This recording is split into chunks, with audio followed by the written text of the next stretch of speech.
Hey y'all, so today we are going to continue talking about quadratic equations and some methods that we can use to solve them. So today we're going to be specifically looking at completing the square. This is a tough method, but it is really useful. It can allow us to do a couple different things. So first thing it's going to allow us to do is to solve unfactorable quadratics. So quadratics that we can't just break apart using our normal factoring method. Completing the square is going to give us the tools to solve any quadratic. The really nice thing about this method, like the quadratic formula, is that it always works. We can always use it to find our answer. The other thing this is going to be really useful for is it allows us to take a quadratic that's in standard form and turn it into vertex form, which can be really useful if we're trying to figure out that vertex. So let's talk about unfactorable quadratics. So what I mean by that is sometimes we'll get these quadratics, like the one we talked about last class, x squared plus 6x minus 5, and there's no way to break this down into nice clean factors. We could try x minus 5, x plus 1, but we can see that those numbers together, although they do multiply to get negative 5, they don't add up to positive 6. We can try changing the negatives around, but we still don't get the exact same function because again, this doesn't add up to positive 6 here. So factoring by the traditional method isn't going to work for us, and that's because the answers are a little bit weird. If we take a look at our solutions here, they're these decimal numbers. They're actually totally irrational numbers. So we can't solve this with factoring, but there is an algebraic method to solve this, and that's called completing the square. It's going to look a little intimidating at first, but this is the process we're going to learn to do today. And you can see I do get those solutions, which we saw. Okay, before we get into that, other thing that this is going to allow us to do is to take a standard form equation and turn it into vertex form. Vertex form is super useful for finding the vertex, right? We can see the vertex right away in the equation. And completing the square will always allow us to write any quadratic kind of like this. Okay, so let's get started. Okay, so to understand this process, you need to understand these special quadratics called perfect square trinomials. So let's take a look at this quadratic and see if we can factor it down. So we can use the method we've been learning here. We draw our parentheses here. We know we're going to have x times x to get x squared here. X. We just got to figure out what's going to multiply to give us 16. Multiply to give us 16. At the same time, add up to 8. So thinking through our factors of 16, 4 times 4 can do both of those things at once. Multiply to get 16, adds up to 8. Those are our perfect factors. So you'll notice here, these are the same thing, right? It's the same factor twice, positive 4 and positive 4. That's what makes this a perfect square trinomial, meaning the two factors are exactly the same. So the nice thing about this is we can rewrite this equation as x plus 4 squared, because x plus 4 times itself means the same thing as x plus 4 squared. So you might notice that this looks an awful lot like vertex form. We have the x and a number squared rather than two separate parts. So that can only happen when we have this perfect square trinomial. And what we mean by a perfect square is that the length and the width, if we were to think of this as sort of a geometry problem, would both be x plus 4. X plus 4, x plus 4. And thinking about this box model, how we can think of the problem. We have all of our component pieces. We have the x squared, and we take the 8x and we split that into two parts, 4x and 4x. And we see that the constant that completes this square is 4 times 4. So here's our sort of standard form equation with the 8x split into two chunks. And then we can see the two factored forms are the same, x plus 4, x plus 4.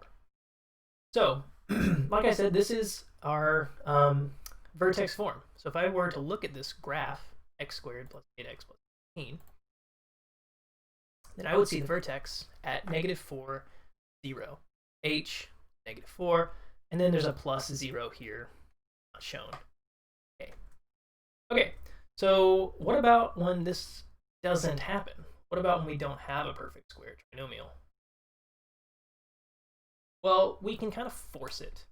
We know that we have the power to manipulate our equations a little bit. As long as we follow some basic algebraic principles, we should be able to force a perfect square trinomial. So looking at this, we got a similar equation, x squared plus 8x, but we're missing that plus 16. It would make this a perfect square, right? If we just had a plus 16 there, then this would be a perfect square trinomial. So let's add it in, right? We can do that. X squared plus 8x. Again, we want this to be a perfect square. And we already know from the last problem what number we need for that. We're going to add 16. Now, we're totally allowed to do that in algebra, as long as we also do it to the right-hand side. We can add 16 to the left, add 16 to the right, and we've maintained equality, right? It's still the same relationship. Okay, so now what we can do is factor this. Already saw how this factors. It's going to be the same factor twice. X plus 4 squared. Right-hand side, we have 16. Okay, so it's a little bit different this time. We got the same deal. We skipped this step here about how we break it down. That's because we knew we were going into a perfect square trinomial. So I went ahead and jumped ahead to that, and we're going to be doing. Okay, so we have this, but we really want to take a look at our equation in vertex form. And we need to move everything off to one side here. We're going to subtract 16 both sides. Get this as our final answer. All right. We get x plus 4 squared minus 16 equals 0. And again, we can take a look at this equation in Desmos and see if our vertex, this is vertex form now, take a look and see, is our vertex at -4, -16? Should be. Did this correctly. Let's take a look at Desmos. Right equation, but this is at x squared plus 8x. So then we can see vertex is down here at -4, -16. So we were able to take something in standard form and transform it a little bit into vertex form, which is a really useful skill when it comes to graphing. All right, so we didn't actually finish this problem. We haven't actually solved it. Like I said, this is really useful for getting our equation into vertex form, which we just did. But what if we actually want to know what x is? This graph does have x-intercepts, as an x-intercept 0 and at -8. So let's see if we can solve that from here. So I have x by itself, and you'll notice that this expression, x plus 4, is being squared. So if I want to undo that, the opposite of squaring something is to take the square root of something. I'm allowed to do that as long as I also do it to the right-hand side. Square root are going to cancel each other out. They're inverse operations.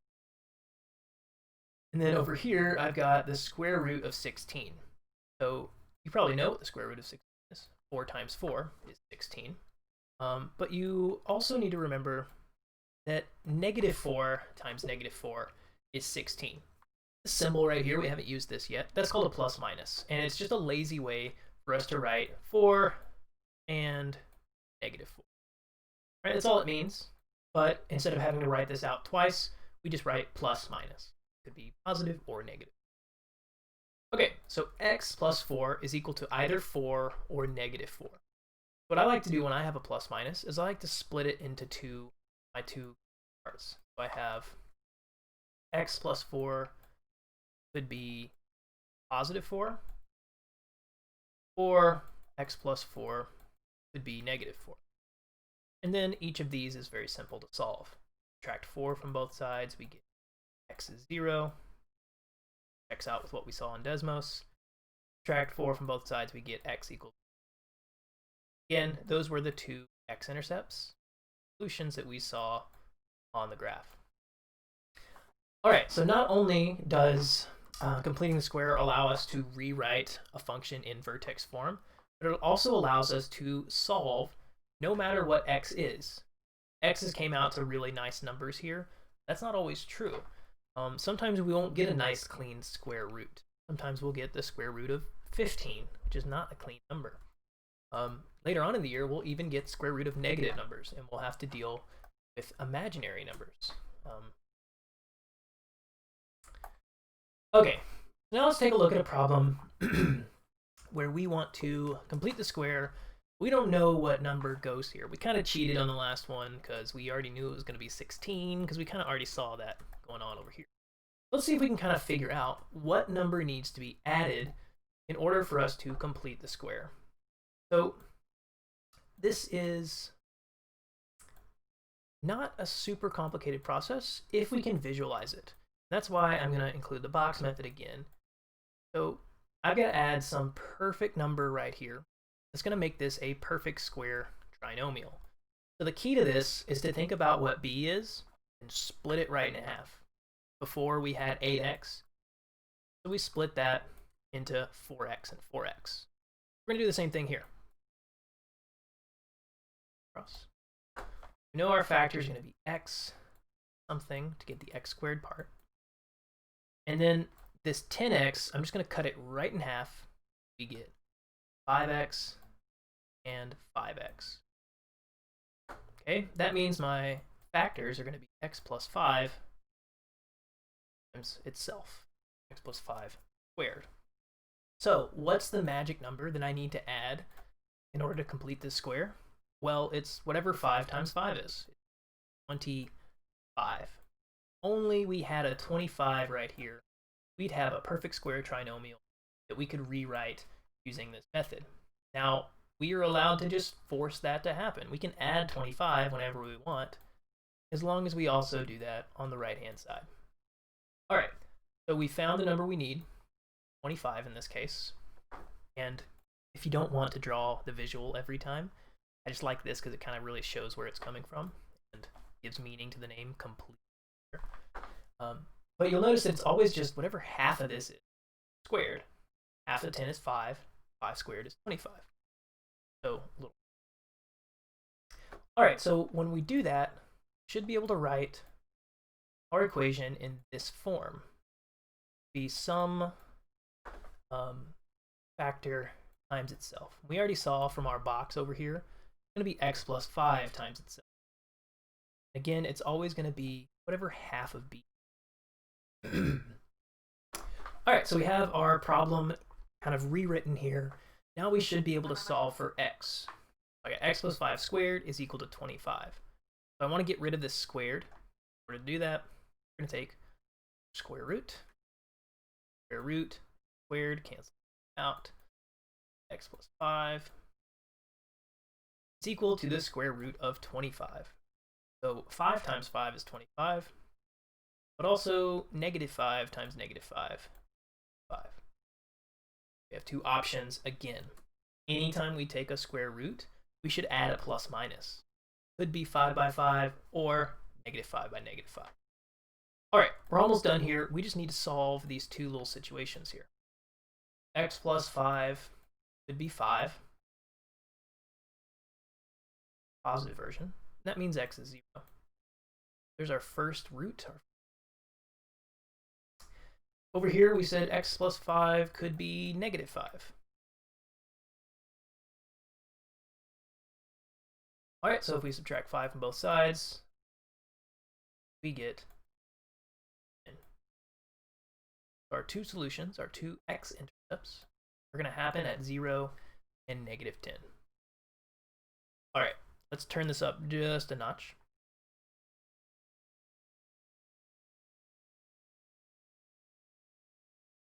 Okay, this time we got b squared minus 16b minus 36. This time we already have a constant involved. Before, it was just kind of this blank space where we could put whatever we want.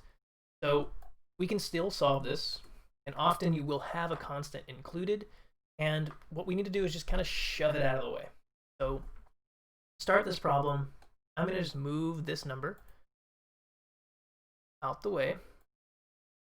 Got b squared minus 6.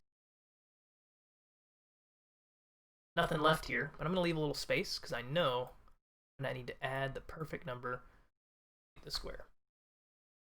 Okay, so what is that perfect number? What needs to go here to make this a perfect square trinomial? So pause the video and take a second, see if you can figure it out. We're going to need b some number squared. All right, so let's see if we figured it out here. So our b value here is negative 16. B value, I mean the coefficient, single.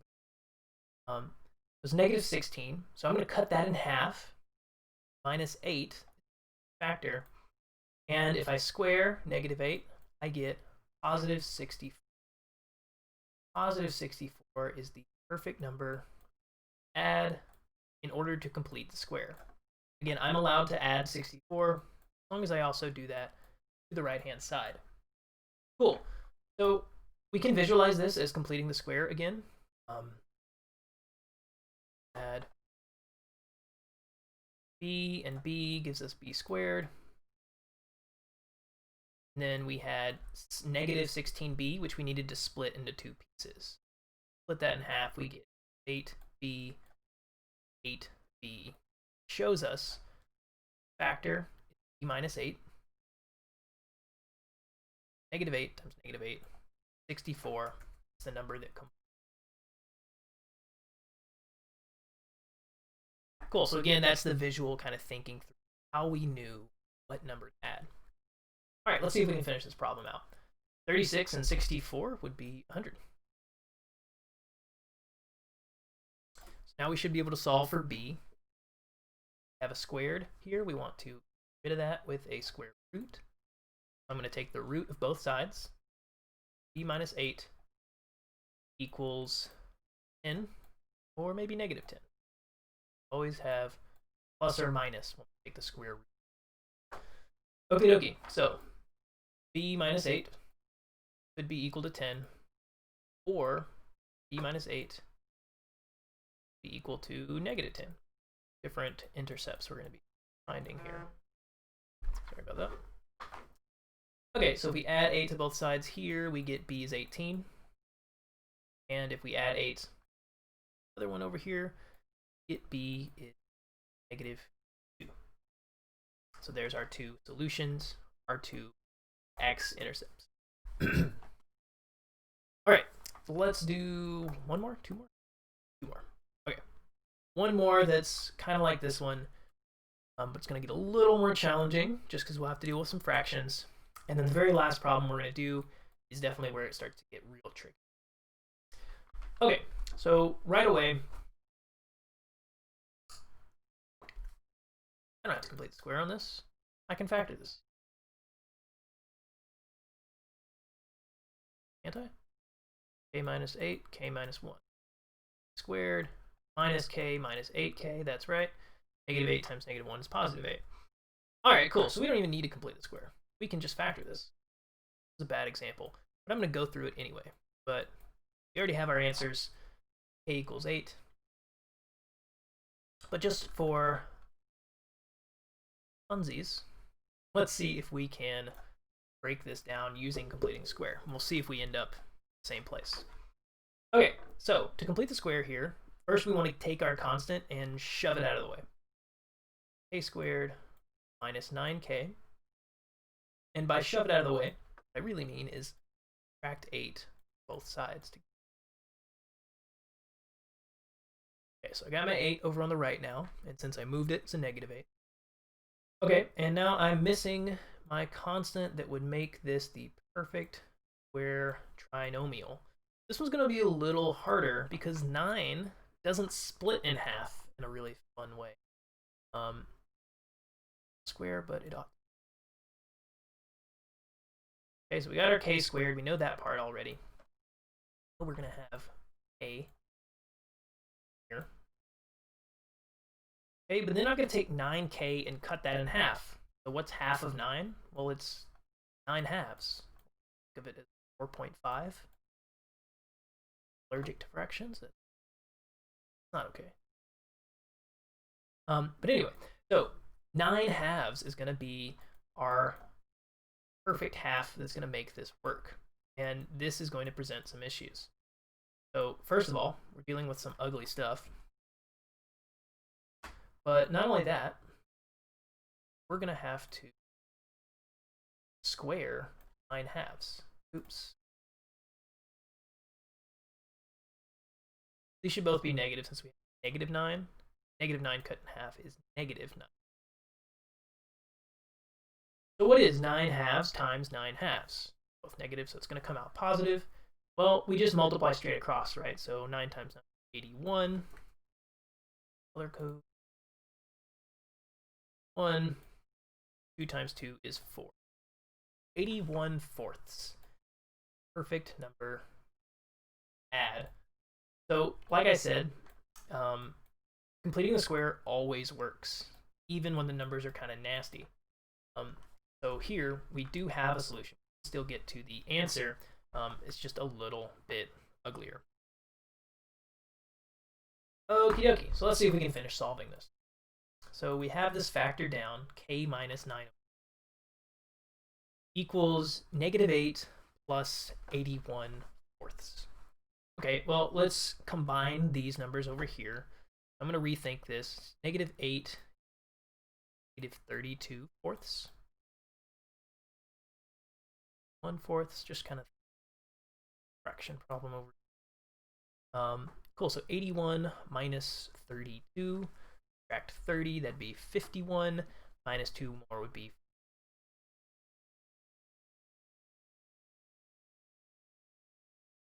Cool, so kind of ugly, but we shouldn't shy away from fractions. We'd be able to handle those when they pop up.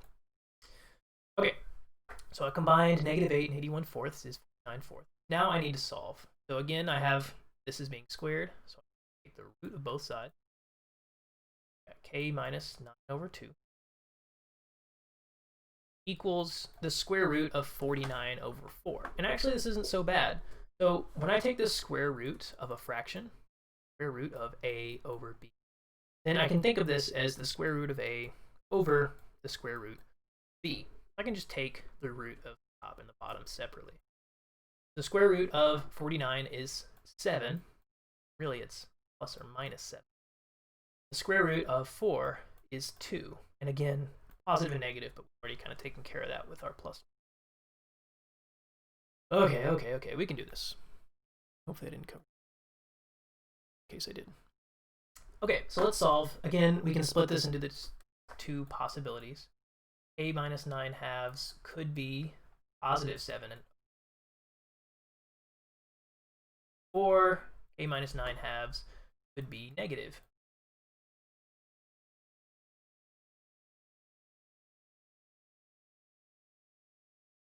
All right, cool. So let's see if we can solve this. We need to add 9 halves to both sides to get k alone. Sloppiness. All right, 7 halves plus 9 halves would be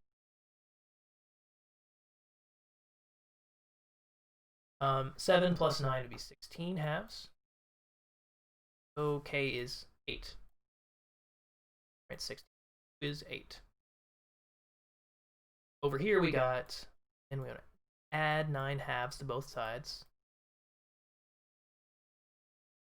K is equal to 9 minus 7 is 2 halves.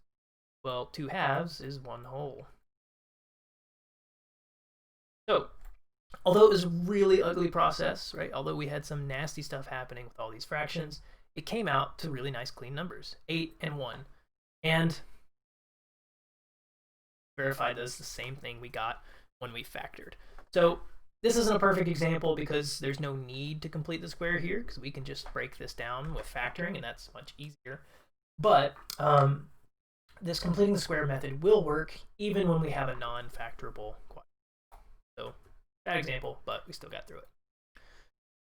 Okay, last problem here, and this one is going to be a little bit more of a challenge, just because we have a number in front of the x squared piece, or r squared piece in this case. That's going to give us one little curveball, but it's really not too much more complicated. So let's start this the same way. I want to get this constant moved out of the way. 4r squared minus 8r. And I'm going to add 45 to both sides. All right, so I am going to add the perfect number that completes the square, but this 4 is kind of mucking things up. So in order to deal with that, what I'm going to do is actually factor out this 4 before I try to complete the square. And we should always be keeping an eye out for those common factors. If there's ever a point where we can pull them out, it's usually a good idea. Okay, so I just rewrote this a little bit. Pulled out the 4. Again, this is that distribution process, but backwards. Factoring out a 4 behind. And notice I'm still leaving a space because I'm still going to try and complete the square here. So I've got to figure out what's the perfect number that'll make this work. So again, that number is going to be whatever half of b is squared. -1 squared 1. All we have to do is add 1. Except we're not adding 1. Adding 1, 4. So when we do the same thing on the right-hand side, we can't just add 1. We have to add 4 times 1. So this is the only thing, the only little trick that's going to make this a little bit harder, is that we're not just adding a 1 here on the left-hand side. Because this whole thing is being multiplied by 4, we're really adding 4, adding 1 times 4. We want to make sure when we do the same thing, we do an equivalent operation on the right, we also add 4 by 1. It's 4, not just 1. Cool, so watch out for that. That's the trick bit. And let's finish this off. So I'm just going to kind of leave my 4 out there. This is going to break down into r minus 1 squared. Create your own square there if you want to visualize that. I got 45 plus 49. Okay, this is going to be a similar one to the last one. I can take a square root right away, but I'm worried that this times 4 is going to muck things up. So I'm going to divide by 4 first. Nice and clean when I take those squares. R minus 1 squared, 9 over 4. Again, I've got a squared here that I want to get rid of. I'm going to take a root. There. Take a square root of both sides. Left with r minus 1 on the left. And again, I said if you want to take the square root of a fraction, take the square root of the top and the bottom. So we get plus or minus 7. Fraction. Winky dink. We get 7 halves. Right? The root of 49 is 7. The root. All right, so r minus 1 is equal to 7 halves. Also, r minus 1 is equal to negative 7 halves. Again, we're just splitting this up into our two options to solve. All right, so if I add 1 to both sides, I'm adding 2 halves. 7 halves plus more, 9 halves. R could be 9 over 2, 4.5. Or, you add 1 to this side, you get negative 7 plus 2 halves, be 5 halves. Negative 5. Okay, I know that was a lot. Okay, again, you're going to get some practice on this. I'm only going to give you a couple practice problems, but most of them will be of the easier type, something more like the first couple we did.